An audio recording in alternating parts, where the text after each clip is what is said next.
Now Joab the son of Zeruiah perceived that the king's heart was toward Absalom.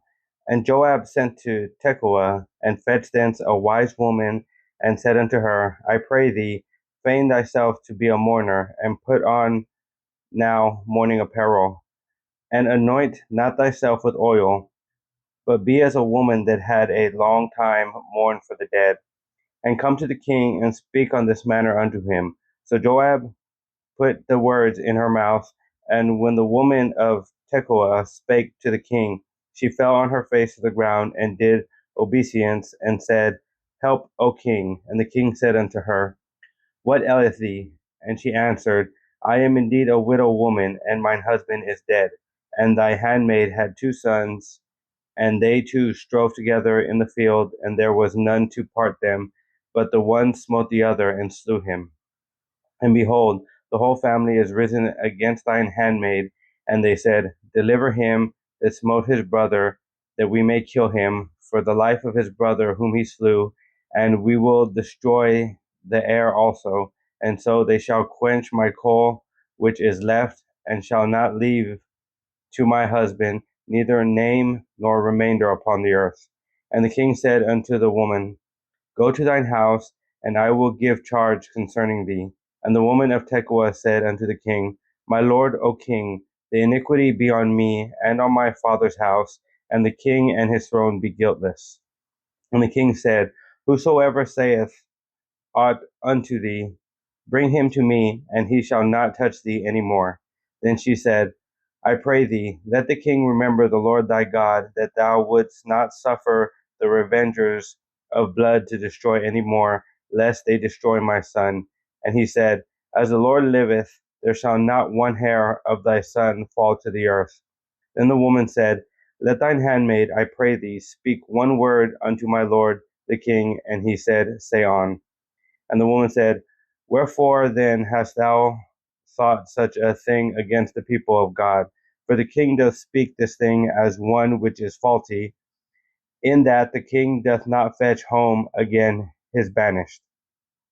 For we must need die, and are as water split on the ground, which cannot be gathered up again. Neither doth God respect any person, yet doth he devise means that his banished be not expelled from him. Now therefore that I am come to speak of this thing unto my lord the king, it is because the people have made me afraid. And thy handmaid said, I will now speak unto the king. It may be that the king will perform the request of his handmaid. For the king will hear to deliver his handmaid out of the hand of the man that would destroy me and my son together out of the inheritance of God. Then thine handmaid said, The word of my lord the king shall now be comfortable, for as an angel of God, so is my lord the king to discern good and bad. Therefore the Lord thy God will be with thee.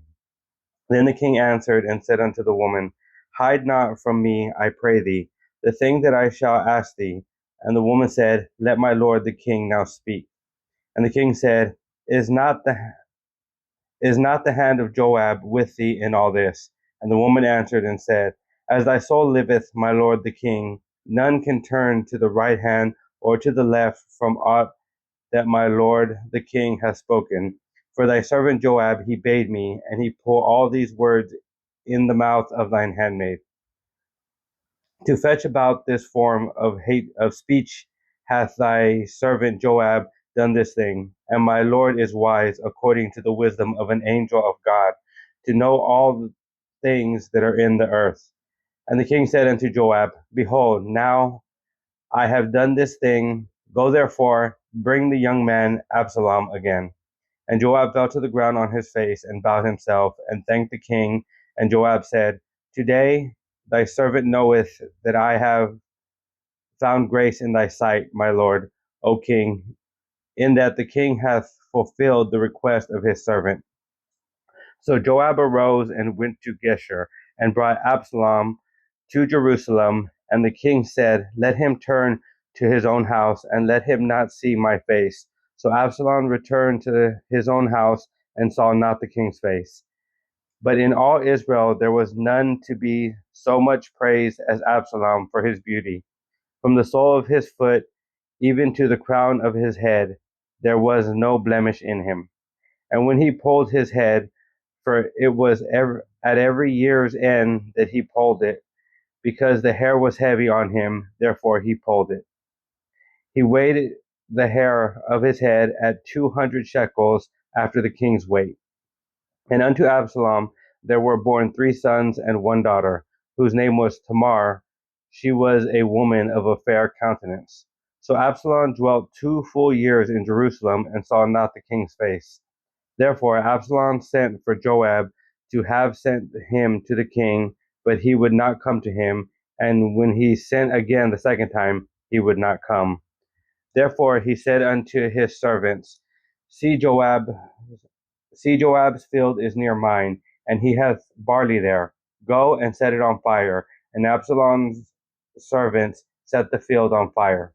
Then Joab arose and came to Absalom unto his house, and said unto him, Wherefore have thy servants set my field on fire?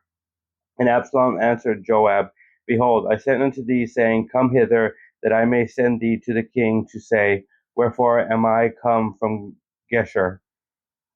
It had been good for me to have been there still. Now therefore let me see the king's face, and if there be any iniquity in me, let him kill me. So Joab came to the king and told him, and when he had called for Absalom, he came to the king and bowed himself on his face to the ground before the king, and the king kissed Absalom.